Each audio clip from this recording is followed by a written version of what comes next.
काय सांगाल आज बावनकुळेंच्या उपस्थित जे आहे ते भाजपाच्या जाहीरनाम्याचं प्रकाशन? जाहीरनामा एक फक्त पेपर ठेवते भारतीय जनता पार्टी. भारतीय जनता पार्टी कोणते जाहीरनामे आतापर्यंत पूर्ण केलेले? चुनावी जुमला म्हणतात त्याला ते, आणि मला असं वाटतं एखादा चुनावी जुमला पुन्हा एकदा भारतीय जनता पार्टी करत असेल. ज्या पद्धतीनं काल सुनेत्रा पवार यांनी शपथविधी घेतला, त्याहून जे आहे ते एवढ्या घाईघाईनं शपथविधी करण्याची काय गरज होती, असे सुद्धा सवाल उपस्थित केले जातात. सत्य आहे, सर्वसामान्य माणसाची हीच प्रतिक्रिया आहे. मी आता जिल्हा परिषद निवडणुकीच्या निमित्तानं गावोगाव फिरतोय. आम्ही काय स्वागत स्वीकारलं नाही, काही नाही. परंतु काही ठिकाणी लोकांनी ही प्रतिक्रिया व्यक्त केली की अजून आपल्याकडे ग्रामीण भागात 12 दिवसाचा 13 दिवसाचा दुखवटा असतो, दहावा असतो. या सगळं झाल्यानंतर मला असं वाटतं या सगळ्या गोष्टी व्हायला पाहिजे होती. ही मानसिकता आम जनतेची एवढं तर नक्की.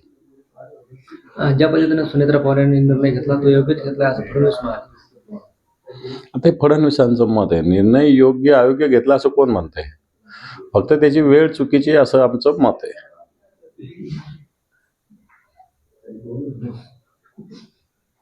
अजित पवार यांचा पक्ष सुरक्षित ठेवण्यासाठी घाईत शपथविधी झालाय असं राष्ट्रवादीच्या सूत्रांनी माहिती दिली.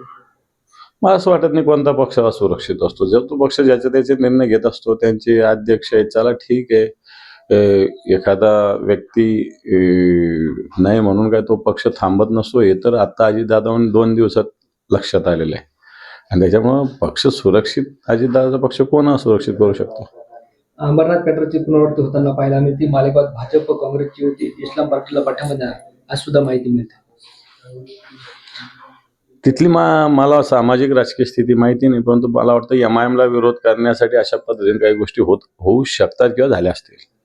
अजितदादांचं विमान ज्या पद्धतीनं पडलं त्याबाबत आजही मनात शंका येते असं जयंत पाटलांनी वक्तव्य केलं. नाही, हे तर सत्यच आहे. कारण विमान ज्या पद्धतीनं वाकडं झालेलं आहे, हवेत त्यांनी गिरट्या घातलेल्या आहे, आवाज झालेला आहे, एअर स्ट्रीप दूरहून CCTV कॅमेरा एकदम चांगलं दिसतं आणि वैमानिकाला दिसत नाही. हे पण मला वाटतं उत्तर काही योग्य वाटत नाही, आणि म्हणून याच्यात काही ना काही असावं.